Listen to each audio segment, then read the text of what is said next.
3월 18일 화요일 방배동교회 이성진 목사입니다. 오늘 이 아침도 은총을 머금고 빛나기를 빕니다. 올해는 사순절 기간을 보내며 그리스도를 본받아 삶을 나누고 있습니다. 오늘 주제는 항상 욕심이 문제다. 본문 말씀은 야고보서 1장 15절 말씀을 제가 봉독합니다. 욕심이 잉태한 즉 죄를 낳고 죄가 장성한 즉 사망을 낳느니라. 아멘. 여러분, 돈과 믿음은 깊은 연관이 있습니다. 잠언 4장 23절에 지킬 만한 것 중 마음을 지키라. 생명의 근원이 이에서 난다. 여기서 마음은 하나님이 거하는 장소이고 마음은 믿음이 자리 잡은 곳이죠. 하여 마음이 중요합니다. 그런데 그 마음의 중심에 욕심이 차지한 것을 탐욕이라 부릅니다. 하나님이 있어야 될 자리에 다른 게 들어갔어요. 그래서 탐욕은 우상숭배라고 말씀하죠. 내 마음 중심에 욕심이 주인 자리를 차지하게 되면 그때부터 다 묶이게 됩니다. 일단 우리의 마음이 묶여요. 모든 시선을 돈으로 묶어버립니다. 그래서 탐욕이 생기면 믿음을 잃게 만들고 근심이 늘어나게 되죠. 하나님 없는 만족을 추구하기 때문에 결국 자기 몸도 상하게 됩니다. 그래서 항상 이 욕심이 문제이죠. 저는 개인적으로 크게 욕심을 내는 부분은 없는 것 같아요. 먹는 것도 그렇고 입는 것도 그렇고 싸고 맛있으면 장땡이고 또 70% 80% 세일 제품이 나올 때 사고 납니다. 딱히 욕심 부리는 구석이 없습니다. 그런데 세상을 살아가려면 적당히 욕심이 있어야 한다고 말들 하지요. 공부에 욕심이 있는 학생이 공부를 잘하는 것 같고 다른 선수에게 지고는 못 배기는 선수가 운동도 잘하는 것 같습니다. 그런데 오늘 성경은 왜 욕심이 없어야 한다고 하는 것일까요? 적당한 욕심이 있어야 한다는 말은 사실 욕심이 아니라 의욕이죠. 꿈이나 비전이라고도 생각할 수 있습니다. 한국말로 이 모두 욕심이라고 하는데 이 욕심과 의욕은 분명히 다른 말입니다. 여러분, 이 욕심인지 이게 의욕인지를 구분하는 기준이 있어요. 그 욕심이 하나님과의 관계를 방해하고 있으면 그것은 잘못된 욕심입니다. 그 욕심 때문에 가족이나 다른 사람들과의 관계가 나빠진다면 그건 내 욕심이에요.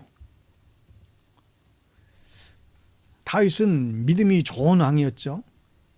그는 시험을 당할 때 하나님을 늘 의지하며 이겨냈습니다. 그리고 하나님의 큰 복을 받아서 왕까지 되었죠. 다윗이 왕이 된 후 6명의 아내를 두었고 자식들도 많이 낳았습니다. 다윗은 세상 사람들이 모두 부러워할 만한 그런 복을 받고 살고 있었습니다. 그러던 어느 날 자신의 부하들은 모두 전쟁터로 내보내고 성벽을 한가로이 거닐다가 목욕하고 있는 여자를 훔쳐보게 됩니다. 어쩌다가 이런 광경을 볼 수가 있겠죠. 그러나 이것을 가지고 죄를 지으면 안 되는 것이죠. 그런데 다윗은 이 일로 죄를 짓습니다. 이게 바로 욕심이라는 거예요. 다윗은 이 욕심 때문에 하나님과 관계가 깨어져 버립니다. 그리고 자신의 가족 관계도 깨져버립니다. 나라도 힘들어집니다. 그 여자는 밧세바였고 자기 부하의 이제 아내였지요. 다윗은 그 여인을 데리고 와서 간음하게 됩니다. 그리고 다윗은 그 죄를 또 덮어버리기 위해서 자신의 충성스러운 부하인 이 우리아를 몰래 죽여버리게 되죠. 이 다윗의 욕심 때문에 이러한 불행한 일이 이제 벌어진 것입니다. 욕심이 잉태한 즉 죄를 낳고 죄가 장성한 즉 사망을 낳느니라. 이처럼 욕심이 자라면 죄가 돼요. 다윗은 자신의 욕심을 죄로 발전시켰어요. 남의 아내를 데려와서 간음했던 것이죠. 여러분, 어떤 죄든지 죄는 달콤합니다. 죄가 쓰디쓰면 누가 그 죄를 지으려고 하겠어요? 죄가 주는 그 기쁨이 있기 때문에 그 죄에 그 쾌락에 빠지는 것이죠. 그런데 그 죄는 거기서 끝나지 않습니다. 끝내 그 죄 때문에 누군가 죽어요.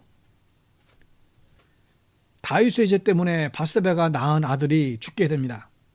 하나님께서 그 아들을 하늘나라로 데려가 버리셨어요. 욕심이 잉태하면 죄가 되고 죄가 장성하면 분명히 사망을 낳습니다. 그럼 어떻게 하면 이런 불행을 막을 수 있을까? 여러분 처음에 이 욕심 단계에서 막는 것이 굉장히 중요한 것 같아요. 욕심을 줄이세요. 사람의 욕심은 한이 없어요. 그 욕심을 줄여야 됩니다. 욕심은 반드시 죄가 되고 죄는 반드시 사망으로 우리를 인도하기 때문입니다. 여러분 인류 역사상 가장 똑똑한 사람은 누구일까요? 윌리엄 제임스 샤이디스라고 하는 사람이 가장 똑똑한 사람이었다고 그렇게 평가를 내리는 경우가 많습니다. 왜냐하면 그의 IQ가 300이 넘었대요. 11살에 하버드 대학에 입학한 천재입니다. 윌리엄은 하버드 대학교를 최연소로 졸업했고 또 1등으로 졸업했어요. 그의 부모님들도 천재들이었습니다. 아버지는 하버드 대학교 교수였고 정신과 의사였습니다. 어머니는 더 대단해요. 학교를 다녀본 적도 없었는데 그냥 혼자 공부해서 보스턴 대학교에서 의대를 졸업해서 의사가 되었어요. 이 부모님들은 자신의 아들이 천재라는 사실을 알게 되었고 욕심을 내기 시작합니다. 일반 학교는 시시하는 아들을 위해서 어머니는 의사를 포기하고 아예 아들을 가르쳤어요. 그러나 이 윌리엄은 평생 친구도 하나 없었고 고독하게 살았지요. 부모님은 윌리엄에게 실망해서 정신병원에 그를 넣어버리겠다고 유혹까지 했습니다. 윌리엄은 이 부모님을 피해서 도망갔고 마켓에서 알바하며 살다가 1944년 46세의 나이로 뇌졸중으로 사망하고 말아요. 그는 평생 부모님을 미워했고 자기 아버지의 장례식에도 참석하지 않았다고 합니다. 이렇게 복받은 가정이 어쩌다가 이렇게 완전하게 무너졌을까요? 그 시작은 부모님의 과도한 욕심이었습니다. 자식을 뛰어나게 키워보겠다는 그 욕심이 죄를 불러왔고 죄는 사망이 된 것이죠. 온 가족이 모두 불행하게 사망했습니다. 여러분 안에 있는 욕심을 다시 한번 확인해 보십시오. 혹 내 안에 있는 이 욕심 때문에 하나님과 멀어지게 됐고 또 가족들과 멀어지게 됐다고 한다면 그건 분명히 잘못된 욕심이에요. 그 욕심을 줄이셔야 됩니다. 욕심은 분명히 우리를 죄짓게 하고 죄는 분명히 우리를 사망으로 인도할 것이기 때문에 그렇습니다. 우리를 망하게 하는 욕심을 내려놓고 우리의 주인 되시는 하나님을 바라볼 수 있게 되기를 바랍니다. 기도하겠습니다. 주님, 우리가 주님 한 분만으로 만족하며 산다고 하지만 우리들 마음속에는 한없는 욕심들이 있습니다. 남들보다 더 부자로 살고 싶고 남들보다 더 세상에서 성공하고 싶고 더 편하게 살고 싶고 더 또 사람들의 박수를 받으며 살고 싶어 하는 게 우리의 솔직한 심정입니다. 그 욕심으로 인해서 죄를 짓고 때로는 그 죄 때문에 근심하고 죽음의 길을 걸어가곤 합니다. 하나님 우리의 이러한 잘못된 욕심을 확인하고 그 욕심을 끊을 수 있도록 저희들에게 용기와 믿음을 더하여 주시옵소서. 예수님의 이름으로 기도합니다. 아멘. 오늘 하루도 탐욕이 아니라 주신 것에 감사하며 자족하며 감사하는 하루가 되시기를 바랍니다. 샬롬.